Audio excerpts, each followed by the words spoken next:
Hello everyone, welcome to Lucky Education. और आज हम देखेंगे चैप्टर नंबर 10 ह्यूमन सेटलमेंट्स।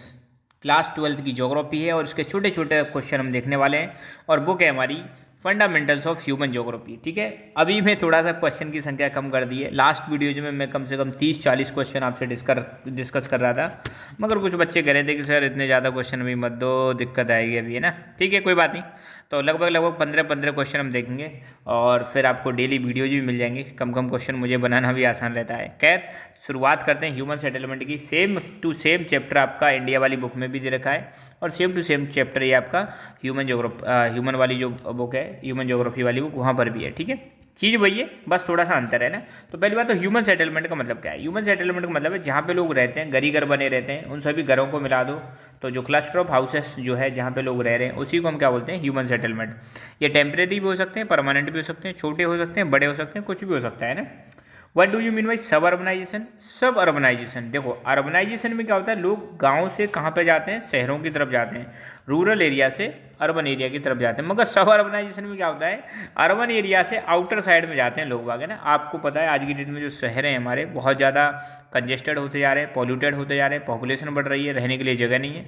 तो इसलिए लोग बाग जो है सिटी को छोड़कर थोड़ा आसपास के एरिया में जाना स्टार्ट कर दिया है। इसी प्रोसेस को हम क्या बोलते हैं, सब अर्बनाइजेशन। क्यों जा रहे हैं? क्योंकि वहाँ पर आउटर साइड में बेटर क्वालिटी ऑफ लाइफ है, बेटर एयर है, बेटर वाटर है, मतलब पॉल्यूशन कम है, इसलिए लोग बाहर की तरफ जा रहे हैं। ठीक है, तो इसी चीज़ को हम बोलते हैं सब अर्बनाइजेशन।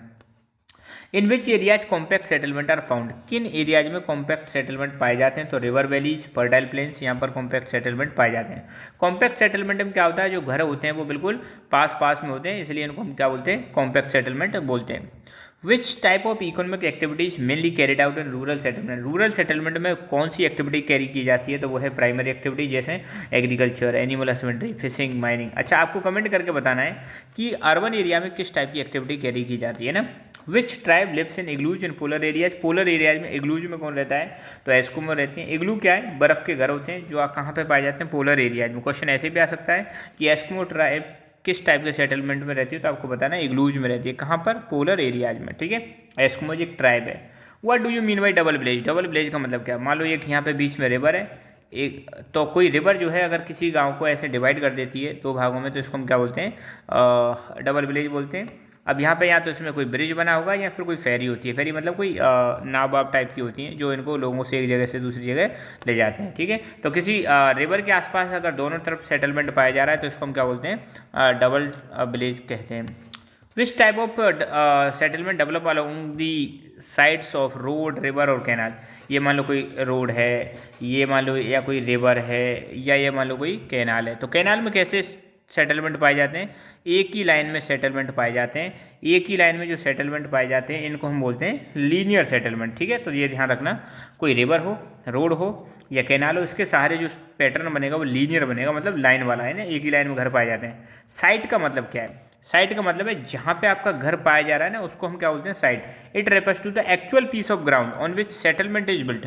जिस पर आपका घर बना हुआ है, जिस जगह पर, उसको हम क्या बोलते हैं, साइट बोलते हैं। देखो, ज्योग्राफी के संबंध में ये साइट और सिचुएशन में अंतर भी आ सकता है। सिचुएशन का मतलब है लोकेशन ऑफ योर विलेज और town in relation to surrounding area. आपके सराउंडिंग जो एरिया है उसके रेस्पेक्ट में आपका गांव कहाँ है, उसकी लोकेशन जो है उसको हम क्या बोलते हैं, सिचुएशन बोलते हैं। ठीक है, कोई रिवर के पास है या कोई माउंटेन के पास है या फिर कोई हॉट एरियाज में या फिर कोल्ड एरियाज में, ऐसे करके ना।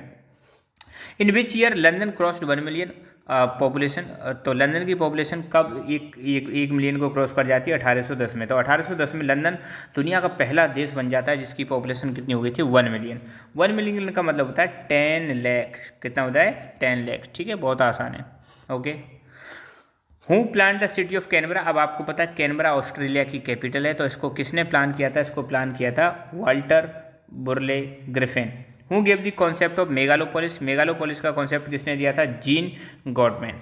ठीक है, आपको कमेंट करके बताना है मेगालोपोलिस क्या होता है, what do you mean by megalopolis. ठीक है, who coined the term conurbation? Conurbation term किसने दिया था? Patrick Geddes. Write the name of first mega city of the world? World की पहली मेगा सिटी कौन सी है? न्यूयॉर्क। ठीक है, अच्छा आपको कमेंट करके बताना है एक और चीज़, पॉलिटिकल साइंस से मैं क्वेश्चन पूछता हूँ, न्यूयॉर्क में किस चीज़ का हेडक्वार्टर है वो आपको कमेंट करके बताना है। Which is the most populated city of the world? World की मोस्ट पॉपुलेटेड सिटी कौन सी है? तो वो है टोक्यो। कहाँ पे है? जापान में। ठीक है, तो आज के लेक्चर में बस इतने ही क्वेश्चन। और सीखते रहो, मुस्कुराते रहो। So thank you so much. जय हिंद, जय भारत।